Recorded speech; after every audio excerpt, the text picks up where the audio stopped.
called a meeting of our committee, and they said this changes the situation totally. We got them, and they then called a meeting in the Shwedagon Pagoda, the holy centre of Rangoon. Many people attended, and they passed a resolution by popular acclaim, A, that civil government should return to Burma immediately, and B, that a civil government should be formed composed of members of the resistance movement. This was unacceptable to Sir Reginald Dorman-Smith, who now returned from Simla to resume his governorship of Burma. By now, his relations with Mountbatten had greatly deteriorated, principally over the question of Aung San. Sir Reginald Dorman-Smith, Governor of Burma, meets Burmese leaders on board a British warship in Rangoon Harbour to discuss Burma's future. But Dorman-Smith preferred to work with pre-war moderates rather than Aung San, of whom... He's a queer chap. I don't think he's quite all there. He was always a stormy sort of creature. Led student strikes and that sort of thing. But he's not a big enough man to lead this country, as, say, her first Dominion Prime Minister. Dorman-Smith, with support from the newly elected Labour government in London, was proposing direct rule for Burma, leading to independence at an unspecified future date. It was, in effect, putting the government back to pre-war days. So I wasn't in the least surprised when the more extreme people, like Aung San, as he was then regarded, should have rejected it out of hand. After 3 months of stalemate, Dorman-Smith called for his old friend U Saw, who'd spent the war in Uganda. He'd been interned by the British after he too had tried to contact the Japanese after Pearl Harbor. Eric Battersby brought him back. And I was dispatched in the forlorn hope that he would be able to influence Aung San away from his extremist notions. This was total madness. It simply couldn't have happened. U Saw had no influence in Burma. He was yesterday's man. Aung San was in control. On U Saw's return, Dorman-Smith now decided to dig up Aung San's wartime past. During the 1942 invasion, many in the Burma Independence Army had run out of control and killed thousands of ethnic minority Karens in southern Burma. Historically, the Karens had been favoured by the British, and many Burmese nationalists regarded them as collaborators. Aung San did his best to halt the massacres, but he was far from blameless himself. Dorman-Smith now assembled a dossier of evidence that Aung San had murdered a village headman during the 1942 invasion. Aung San, for his part, maintained he was merely carrying out a summary execution of a British collaborator. Dorman-Smith ordered his arrest.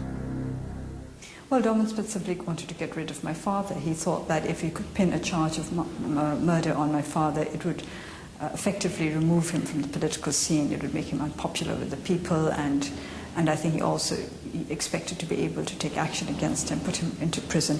That was how he saw it, which was an indication of the fact that Dorman-Smith simply didn't know what was going on in Burma. I think he was possibly motivated most of all by hatred of Aung San, who represented all that he himself objected to and hated. But before Aung San could be arrested, Prime Minister Clement Attlee consulted the file. He concluded that Dorman-Smith had lost his grip and recalled him at once. Dorman-Smith remained unrepentant and later wrote to a friend, "We'd already hanged a number of Aung San's lesser colleagues for similar offences, and I failed to see why he shouldn't take his chances before a jury. We might have felt bound to exercise clemency had he been sentenced to death, but we could have dealt with that when the situation arose."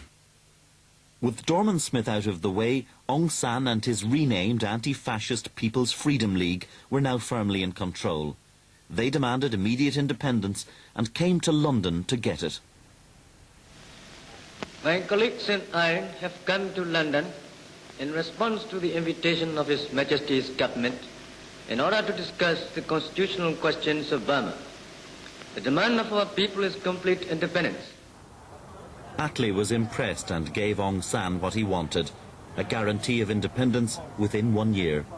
I've sometimes wondered what would have happened if the Conservative government had still been in power, because I think Churchill had been reluctant enough over India, but I think with the history of Burma, and this, as Churchill would have regarded him as a dangerous traitor, I doubt if his government would have so readily given in, as some people thought, to the demands of the Burmans. Aung San was surprised too. Before leaving for London, he had laid plans for an armed rebellion to be activated had the talks not gone well. A Burmese friend of mine told me that the start of the plans was to be the murder of as many as possible of British officers and their wives. And this friend of mine told me with gusts of laughter, I was to kill you and Nancy. Well, that took me somewhat aback, but he seemed to think it was a joke, so I thought I'd better treat it as a joke too. Still, I never felt quite the same about him. Aung San returned from London to great acclaim, but by now Burma was set to leave the Commonwealth. While in England, he had told Mountbatten why. He said, I have very sad news. I have to report to you I can't possibly keep Burma within the Commonwealth. I said, why not? He said, because things changed completely after you left. The governor took a violent, I don't say dislike, but he tried to persecute me. He tried to get evidence that I had committed crimes and atrocities so that he could try me, and I think he wanted to hang me. And it's very difficult, therefore, to work with somebody who you know has been trying to pin a murder rap on you and trying to liquidate you personally and refuse to deal with your party. Say, how can you stay within an empire whose representative is after you? I said, that's very, very sad. After his dismissal, Dorman Smith continued to be involved in Burmese affairs. He took a great interest in the minority Karen's claim for their own separate state. Burma was and still is a country of many distinct ethnic groups, many of whom feel no connection with the majority Burmans. In southern Burma, the Karen, fearful of a repeat of the 1942 massacres, were committed to separation from the end of the war. When Aung San returned from London in 1947, he concluded an agreement with all the country's minorities that they would join the independent state of Burma with a measure of autonomy. There was, however, one group missing, the Karens, the so-called British collaborators of the war. The separatist claims of the Karens now became the main focus of a shadowy new group founded by Sir Reginald Dorman Smith shortly after the Aung San Attlee Agreement. Based in London, it was called the Friends of the Burma Hill Peoples. The group was mainly made up of conservative politicians, soldiers and journalists. British intelligence watched this group closely from its inception. Back in Burma on the 24th of June, 200 Bren guns were stolen from the Army Ordnance Depot in Rangoon. This was the theft arranged by Captain Vivian and later traced to U Saw. Around this time, Major Hugh Toy visited U Saw and found him seething at Aung San's power.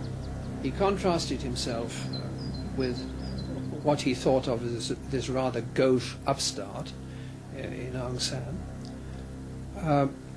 And I got the impression that he really meant to have power, but only when he could get it in a legitimate way. On July the 14th, the arms thefts came to light. The following Saturday, Aung San was proposing the cabinet tighten security at the Secretariat when they were rudely interrupted.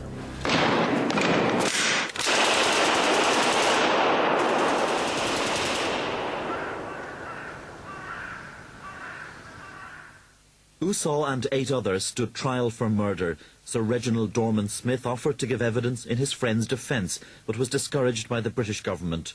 U Saw was convicted of conspiracy to murder and sentenced to death. Dorman Smith intervened once more, this time to plead for clemency for his friend. The plea was rejected.